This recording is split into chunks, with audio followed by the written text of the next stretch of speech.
Hi, ಕರ್ತನ ಪರಿಶುದ್ಧ ನಮಗೆ ಸ್ತೋತ್ರ ಆಗಲಿ. ನಾನು ನಂಬ್ತೇನೆ ನೀವೆಲ್ಲ ಚೆನ್ನಾಗಿದ್ದಾರೆ ಎಂಬುದಾಗಿ.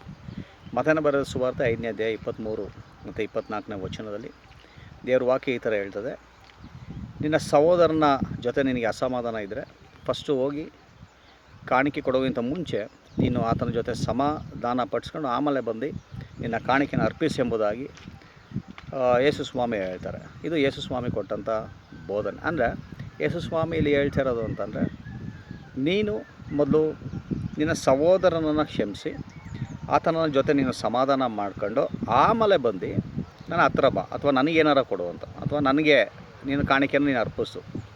ಆದರೆ ಇವತ್ತಿನ ಪರಿಸ್ಥಿತಿ ನಮ್ದು ಯಾವ ರೀತಿ ಐತೆ ಅಂತಂದರೆ, ನಾವು ದೇವ್ರಿಗೆಲ್ಲ ಕೊಡ್ತೀವಿ. ಓಕೆ, ನಮ್ಮ ದಶಮ ಭಾಗ ಕೊಡ್ತೀವಿ, ವಾರ ಸಭೆಗೆ ನಾವು ಬರ್ತೀವಿ, ದೇವ್ರನ್ನ ಆರಾಧನೆ ಮಾಡ್ತೀವಿ, ಕಾಣಿಕೆ ಕೊಡ್ತೀವಿ, ಮೀಟಿಂಗ್ಸ್ಗಳನ್ನ ಮಾಡ್ತೀವಿ, ಎಲ್ಲ ಮಾಡ್ತೀವಿ. ಆದರೆ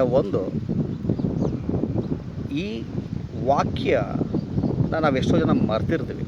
ವಾಕ್ಯ ಏನು ಅಂತಂದರೆ, ನಿನ್ನ ಸಹೋದರನ ಜೊತೆ ನಿನಗೆ ಸಮಾಧಾನ ಇಲ್ಲ ಅಂತಂದರೆ ನೀನು ಅದನ್ನು ಮಾಡಬೇಡ ಎಂಬುದಾಗಿ ದೇವ್ರ ವಾಕ್ಯ ಹೇಳ್ತಿರೋದು. ಅಂದರೆ ನೀನು ಅಲ್ಲಿಗೆ ಬರಬೇಡ, ನನ್ನ ಹತ್ರ ಬರಬೇಡ, ನನ್ನ ಪ್ರೆಸೆನ್ಸಲ್ಲಿ ನೀನು ಬರಬೇಡ ಅಂತ.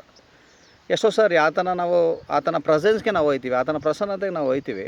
ಆದರೆ ನಮ್ಮ ಮನೆ ಪಕ್ಕದವ್ರನ್ನ ನಾವು ಕ್ಷಮಿಸಿರಲ್ಲ, ಅಥವಾ ನಮ್ಮ ಸ್ವಂತದವ್ರನ್ನ ನಾವು ಕ್ಷಮಿಸಿರಲ್ಲ, ಅಥವಾ ನಮ್ಮ ಫ್ರೆಂಡ್ಸ್ಗಳನ್ನ ನಾವು ಕ್ಷಮಿಸಿರಲ್ಲ, ಅಥವಾ ನಮ್ಮ ಸಭೆಯಲ್ಲಿ ಇರುವಂಥ ಬಲಹೀನತೆ ಜನಗಳನ್ನ ನಾವು ಕ್ಷಮಿಸಿರಲ್ಲ. ಆದರೆ ನಾವೇನು ಮಾಡ್ತೀವಿ, ದೇವರ ಬಳಿಗೆ ನಾವು ಡೈರೆಕ್ಟಾಗಿ ಹೋಗ್ತೀವಿ. ಓಕೆ, ಸೊ ಹಂಗಾಗಿರೋದ್ರಿಂದ ಫಸ್ಟು ನಾವೇನು ಮಾಡಬೇಕು ಅಂತಂದರೆ, ನಮ್ಮನ್ನು ನಾವು ಸಮಾಧಾನ ಪಡಿಸಿ ಫಸ್ಟು ಪಕ್ಕದವರ ಜೊತೆ ಅಥವಾ ನಮ್ಮ ಸಹೋದರನ ಜೊತೆ ನಾವು ಸಮಾಧಾನ ಹೊಂದಿ ಆಮೇಲೆ ನಾವು ದೇವರ ಪ್ರಸನ್ನತೆ ಹೋಗಿ ನಾವು ಏನು ಅಂದ್ಕೊಂಡಿದ್ದೋ ಅದನ್ನು ನಾವು ಮಾಡ್ಬೋದು.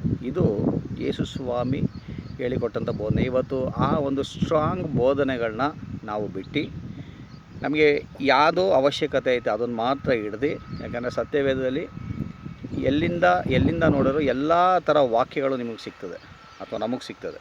ಸೊ ನಾವೇನು ಮಾಡ್ತೀವಿ, ಕೆಲವು ವಾಕ್ಯಗಳನ್ನ ಆರಿಸ್ಕೊಂಡು ಅದ್ರ ಪ್ರಕಾರ ಇರೋಕ್ಕೆ ನಾವು ಟ್ರೈ ಮಾಡ್ತೀವಿ, ಅಂದರೆ ಕಾಂಪ್ರಮೈಸ್ ಮಾಡ್ತೀವಿ. ಅಂದರೆ ಯೇಸು ಸ್ವಾಮಿ ಹೇಳಿದಂಥ ಬೋಧನೆಗೆ ನಾವು ಕಾಂಪ್ರಮೈಸ್ ಮಾಡೋದು ಉಂಟು.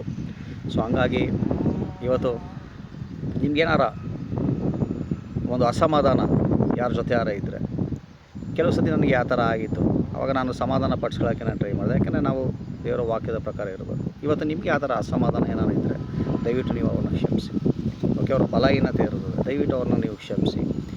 ಯಾವಾಗ ನೀವು ಅವ್ರನ್ನ ಕ್ಷಮಿಸ್ತೀರೋ ನಾವು ದೇವರ ಪ್ರಸನ್ನತೆಯಲ್ಲಿ ನಾವು ಹೋಗ್ಬೋದು. ದೇವರು ಈ ವಾಕ್ಯನ ಆಶೀರ್ವಾದ.